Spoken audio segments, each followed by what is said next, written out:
ممكن تحفظ 100 سطر كود وتكتبهم كمان من غير اي ايرور، بس اول ما المطلوب يتغير بتقف، مش لانك مش نافع في البروجرامينج، لكن عشان انت بدأت من النص، بدأت من الكود، مع ان الكود مش هو البروجرامينج كلها، هو الطريقة اللي بنكتب بيها الحل. لكن الحل جه منين؟ مين فهم المشكلة؟ مين حدد القواعد؟ ومين اتأكد ان النتيجة صح؟ خلينا اثبت لك الفرق بمثال بسيط جدا. تخيل معايا ان عندك محل عصير وعامل خصم 10% لأي فاتورة حسابها 100 جنيه أو أكتر. البرنامج فتح واشتغل من غير أي ايرور، لكنه رفض يعمل خصم الفاتورة قيمتها 100 جنيه بالظبط. يا ترى ليه؟ لأننا قلنا له اعمل خصم لو الحساب أكتر من 100 جنيه، ما قلنالوش لو 100 أو أكتر. علامة واحدة صغيرة والكمبيوتر نفذ الغلط بمنتهى الدقة، مش لأنه غبي، لأنه نفذ اللي قلناه بالظبط. وده الفرق اللي لازم نفهمه من البداية، ولو فهمت الفرق ده من أول يوم طريقة تعلمك هتتغير كليا. دي أول حلقة من سلسلة وات از بروجرامينج، وهنبدأ فيها من الصفر فعلا. مش مطلوب منك تفهم أي كود ظهر ولا أي سينتاكس تحفظه، وإن شاء الله في نهاية الحلقة هتكون فاهم يعني إيه بروجرامينج، ويعني إيه كود، ويعني إيه بروجرامينج لانجوج، وإزاي تتعلم من غير ما تفضل تنسخ وتنسى، وإزاي تعرف إذا كان أي كورس مناسب ليك من غير ما تضيع فلوسك ووقتك. وفي رحلتنا هنعمل مشروع واحد اسمه جوز شوب، ودي من الحاجات المهمة اللي كان نفسي ألاقيها وأنا بتعلم بروجرامينج. هنبدأ النهارده كفكرة بسيطة لمحل عصير، وإن شاء الله يكبر معانا لحد ما يبقى ابلكيشن لداتابيز وويب اي بي اي، وبعد كده انترفيس إن شاء الله.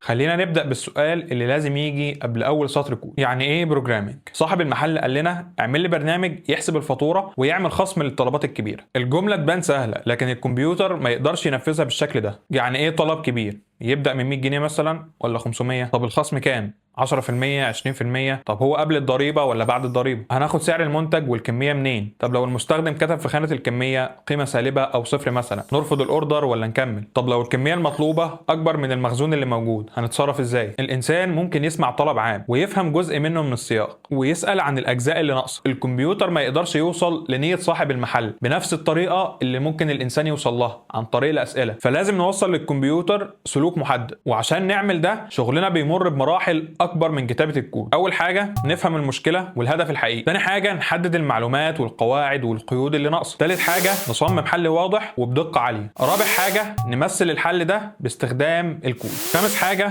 نشغل البرنامج ونختبر النتيجه، سادس حاجه لو في اي خطا نحدد السبب ونصلحه، سابع حاجه نحسن الحل ونحافظ عليه في ظل اي تغيرات. دي هي الصوره الكامله للبروجرامينج. لو تلاحظ هتلاقي ان البروجرامينج بدات قبل كتابة أول سطر كود، وبرضه ما انتهتش لما البرنامج اشتغل، لأن كلمة اشتغل لوحدها مش كفاية خالص. لازم نسأل هل هو عامل المطلوب بشكل صحيح؟ هل اتعامل مع القيم الغلط؟ هل البرنامج بيشتغل صح عند الحد الفاصل زي ال 100 جنيه؟ وهل نقدر نفهمه ونغيره لو قواعد المحل اتغيرت؟ فالمبرمج مش مجرد شخص بيحول طلب لشوية سطور كود، المبرمج بيحول طلب ممكن يكون غامض أحيانا لسلوك واضح، وبعدها يثبت بالاختبار إن السلوك ده صح. وده يفسر ليه في شخص مثلا ممكن يكون حافظ اوامر كتير جدا يقف قدام مشكله جديده، وشخص تاني مش حافظ كل حاجه يقدر يفهم المشكله، يقسمها، يدور على الجزء اللي ناقص، يعدل، يختبر النتيجه. فالحفظ ممكن يخليك تكتب اسرع، لكن الفهم وحل المشاكل هم دول اللي هيخلوك عارف تكتب ايه اصلا.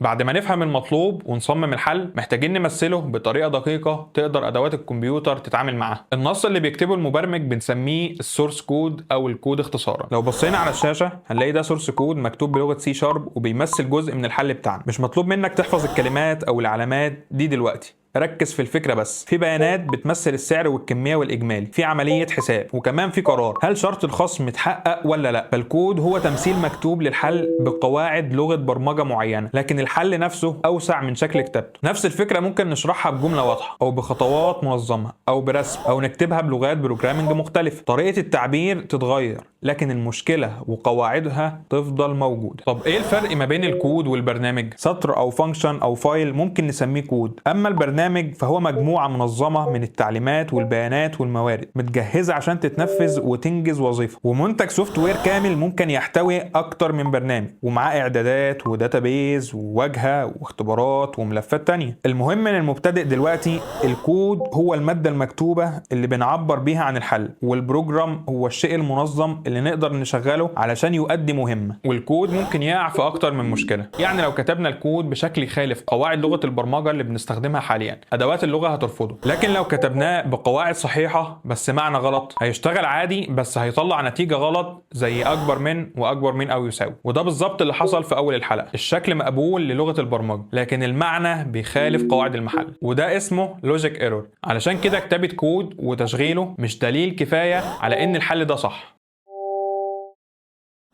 طيب ليه ما نكتبش للكمبيوتر بالمصري او بالعربي مثلا؟ المشكله مش ان العربي اقل والانجليزي اذكى مثلا، المشكله ان اللغه اليوميه مرنه وفيها سياق واحتمالات كتير. جمله زي يعمل خصم للطلبات الكبيره ممكن تتفهم باكتر من شكل. فالبروجرامينج لانجويج بتقلل الغموض. هي لغه رسميه لها كلمات ورموز وقواعد محدده، فيها فكرتين مهمين: سينتاكس وده شكل الكتابه وقواعد ترتيب الكلمات والرموز، سيمانتكس معنى التعليمات والسلوك اللي بتطلبه. لو نسيت قوس او كتبت الكلمه بطريقه تخالف قواعد السي شارب مثلا ممكن يظهر لك كومبايل ايرور لان السينتاكس غلط. لكن كامثله الاتنين دول كسينتاكس صح، الفرق في المعنى، الأولى تستبعد ال100 والتانية بتشمل ال100. يعني أدوات اللغة ممكن تثبت إن الجملة مكتوبة بشكل صحيح تبعا لقواعد لغة البرمجة دي، لكن عمرها ما هتعرف إن اللي مكتوب ده بيخالف قواعد المحل. طيب ليه في أكتر من لغة برمجة؟ لأن اللغات اتصممت في أوقات وبيئات مختلفة، ولكل واحدة طريقة كتابة وأدوات ولايبراريز وإيكو سيستم ومجالات منتشرة فيها. في لغات مناسبة جدا لأنظمة معينة، ولغات قوية في الويب أو الموبايل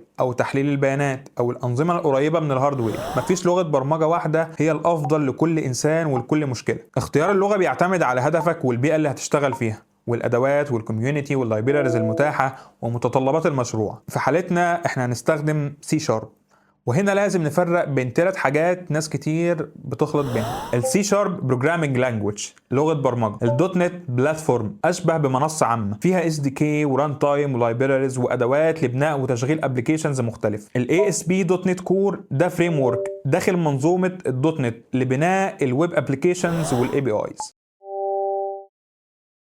دلوقتي نرجع للسؤال العملي: اتعلم برمجه ازاي؟ اكبر غلطه انك تتعامل مع البرمجه كمحتوى مطلوب تشوفه وتخلصه. البروجرامينج مهاره، والمهارات مش بتتبني بالمشاهدة بس. مش هتتعلم السباحة من 50 ساعة مشاهدة، لازم تنزل المية. ومش هتتعلم البرمجة من نسخ 50 بروجكت ورا الانستراكتورز. أول حاجة حاول تحط لنفسك هدف مبدئي، مسار معين. هل أنت هدفك ويب ابلكيشنز ولا موبايل ولا جيمز ولا اوتوميشن ولا داتا ولا لسه بتستكشف؟ مش لازم تختار شغل عمرك من أول يوم، اختار اتجاه مبدئي يساعدك تعرف تبدأ منين. طب لو لسه ما حددتش، ابدأ بمسار تأسيس منظم بيستخدم لغة برمجة واحدة، مش كله في أسبوع واحد. اول لغه برمجه مش عقد ابدي، مش معنى انك اتعلمت لغه برمجه هتنحصر فيها، هي وسيله بتتعلم من خلالها المفاهيم. لما هتتعلم مفاهيم واساسيات البرمجه بلغه معينه، تعلم سينتاكس اي لغه برمجه تانية هيكون اسهل. تاني حاجه اتعلم بالترتيب، ما تسيبش الاساسيات وتروح لفريم ورك. ابدا بطريقه التفكير وتمثيل الحل واختباره، وبعدها اساسيات اللغه: variables data types conditions loops methods. بعد كده تتعلم OOP عشان تنظم الكود بتاعك، بعدها الداتا ستراكشر، بعد كده الداتابيز، بعد كده الويب ابلكيشن. يعني لو بدات ASP.NET كور قبل ما تفهم سي شارب ممكن تعمل API بالنسخ، لكن اول ما ايرور يظهر او ريكوايرمنت بتتغير هتلاقي كل الطبقات متداخله في دماغك. الاداه الكبيره بتخبي تفاصيل كتير، وده مفيد بعد ما يكون عندك اساس، لكن في البدايه ممكن تخبي عنك الفكره اللي محتاج تتعلمها. ثالث حاجه استخدم دوره تعلم نشطه بعد كل كونسبت. افهم، توقع، اكتب من غير نسخ، شغل، غير، اغلط، ديبج، حل مسألة جديدة، اشرح الحل ده، افهم المشكلة اللي المثال بيحلها وحاول تتوقع النتيجة قبل التشغيل. بعدها اقفل الفيديو واكتب المثال بنفسك على قد ما تقدر. غير ريكوايرمنت صغيرة، بدل الخصم عند 100 مثلا خليه عند 150، او ضيف حالة تمنع ان الكمية تكون بالسالب. اعمل بج مقصود مثلا وشوف ايرور او النتيجة الغلط، وبعدها حاول تحدد السبب. واهم خطوة، حل مسألة قريبة لكن مش مطابقة للمثال، وعيد شرح الحل بصوتك كأنك بتتعلم شخص تاني. لو ما قدرتش تشرح السطر او تتوقع اثر تغييره يبقى محتاج ترجع تفهمه حتى لو البروجرام شغال. رابع حاجه، خلي بروجكت واحد يكبر معاك، بدل ما تعمل كالكوليتور وبعدها تو دو اب وبعدها لايبراري سيستم من غير علاقه بينهم. لما نفس المشروع يكبر انت بتشوف ليه احتاجنا كل كونسبت وايه المشكله اللي بتحلها. خامس حاجه، استخدم الاي اي كمساعد مش سائق. حاول انت الاول، حتى لو محاولتك ناقصه. بعد كده ممكن تسال الاي اي لو في حاجه ناقصه انت مش فاهمها، او يشرح لك ايرور ظهر معاك، او اسئله تساعدك تفكر، او تيست كيسز تختبر بيها الحل بتاعك صح ولا لا. لكن لو طلبت منه الحل في كل مره ونسخته، فانت بتدرب نفسك على انك تتعرف على كود لما تشوف، مش انك تنتج حل لما الاديتور او المكان اللي بتكتب فيه الكود يكون فاضي. ما تعتبرش اي كود اخدته من الاي اي جزء من تعلمك الا لما تقدر تشرحه، تتوقع نتيجته، يجي لك ريكوايرمنت معينه وتغيرها فيه، تختبره بطرق مختلفه، وكمان تعرف هو حل مناسب لمشكلتك ولا لا. الاي اي ممكن يديك كود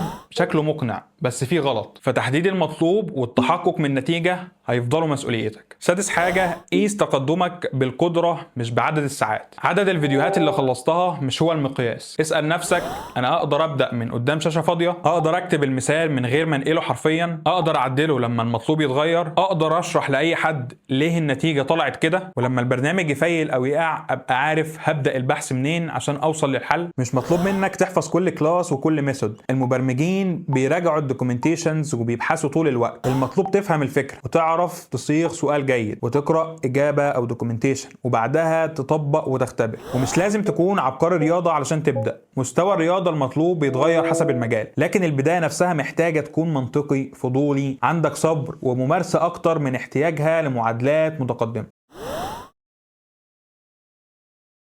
طب لو انا بقى مش عايز اضيع وقتي وفلوسي سواء في الكورسات المجانيه، يعني اضيع وقتي سواء في الكورسات المدفوعه، اضيع فلوسي، ومش متعلم برمجه او ما عنديش اي خلفيه عن البروجرامينج، ايه الطريقه اللي ممكن اقيم بيها الكورسات دي قبل ما ابدا فيها عشان اعتمدها؟ خلينا نحط شويه فلترز كده ممكن نعدي عليهم اي كورس، نعرف هو هيقدم لنا الفاليو او القيمه اللي احنا محتاجينها منه ولا لا، او هو مناسب لنا ولا لا. طبعا ده مش كلام منزل، ده اجتهاد مني، فممكن يكون في ناس تانية مقدمة كونتنت احسن من ده بكتير انا ما شفتهوش. فبرضه خد بنصيحة اي حد انت واثق فيه اتكلم في الموضوع ده علشان خاطر ما تضيعش وقتك او فلوسك. اول فلتر، البريريكويزيتس والنتيجه. ما ينفعش يكون في البريريكويزيتس بتاعت اي كورس حاجات انت مش عارفها. يعني مثلا لو انت ما تعرفش اي حاجه عن البروجرامينج، ما تروحش تشترك في كورس بيقول لك انا عندي بريريكويزيت وهي مثلا البروجرامينج فاونديشنز، انك تكون فاهم اساسيات البرمجه. بعد كده الاوتكم او النتيجه لازم تكون واضحه. ما ينفعش يتقال هتطلع من الكورس متعلم برمجه.